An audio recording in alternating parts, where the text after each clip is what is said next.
So seed starting looks very easy, right? Until your seedlings turn leggy, moldy, or just never sprout. I know this firsthand, so in this video, I want to share with you 5 mistakes that I made, and I'm hoping you will not repeat learning from my own mistakes. And then one quick thing before we start is that germination rate depends a lot, yes, on our own effort, but also on the quality of seeds. So make sure that you pick the high quality seeds. I often buy my seeds from Home Depot, but I also linked a few of the companies that I have successfully grown seeds from before. So mistake number 1, and that's starting your seeds too early. And I know it can be really tempting to start your seeds as early as January, but unless your plants specifically call for early start, this can truly backfire. So when I started my seedlings too early, they became really weak and leggy because they were searching for that sun that I was not able to supply to them. And I was not using grow lights back then. So also, I could not transplant them soon enough so they get those perfect conditions they get in the garden. Now, many annuals can be started in middle or late March or even April, and then you can quickly transplant them to the garden, and then they become stronger and, better quality. Now, mistake number 2 is the soil. So you probably went ahead and bought a seed starting mix like the one I have here, and I messed up this part a few times. So seed starting mix is really good to hold moisture, but only if you properly prepare it ahead of time. So if you don't pre-moisten the seed starting mix, watering from the top often will not reach the bottom, and the surface will look wet, but the roots actually stay dry. And if you put these trays in a sunny windowsill, that will mean that you're probably very close to radiator. So that will dry them out even faster. So here's how I'm adding water.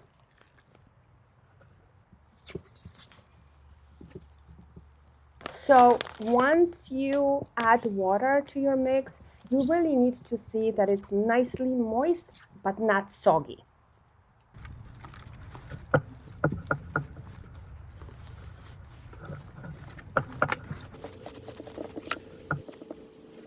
Now, mistake number 3 happens right after you plant or you add your seeds. So using a tray cover is great at first, and I've done it. It creates that greenhouse effect and really helps some of the seeds germinate. But once the seedlings sprout, the cover needs to come off. And now I left it a few times on, and what I noticed was mold, right? My seedlings were moldy, my soil was moldy. So after sprouting, the seedlings really don't need so much warmth. They need light, right? And even many of them can withstand pretty cold temperatures. So one thing you need to remember, warmth will keep your seeds sprout. Light will help your seedlings grow once they sprout. So mistake number 4 is keeping too many plants in each cell. So once your seedlings sprout, and I'm sure you just, put quite a few seeds into each cell, you'll start seeing a lot of them sprouting. And so the truth is they need space. If there's more than one seedling in each cell, they start to compete for resources.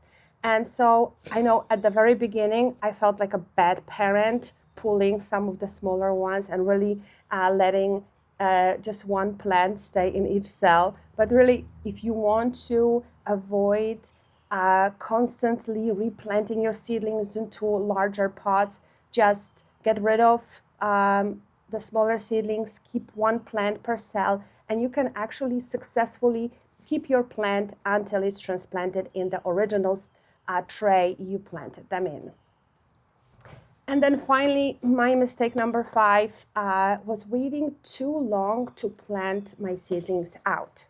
And that happened either because I started too early and I just simply couldn't get them outside yet because it was too cold, or just waiting for that perfect seedling to be almost something I would buy at the nursery. But the truth is, if you don't have a greenhouse, your seedlings probably won't ever be as huge, as perfect as the ones you could buy at the garden center, and definitely mine never did. But over the years, what I learned is actually better to plant them out earlier instead of waiting for them to look store-bought.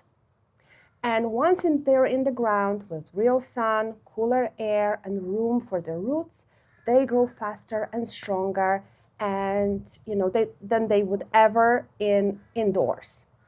And the smaller seedlings will catch up surprisingly fast. Only thing is, beware, some of them are really delicious for the rabbits. So you need to make sure that you have that area secured from some of the pests that can attack them. I hope you found this video helpful, and I hope you're as excited to start your seedling process as I am right now. And happy gardening!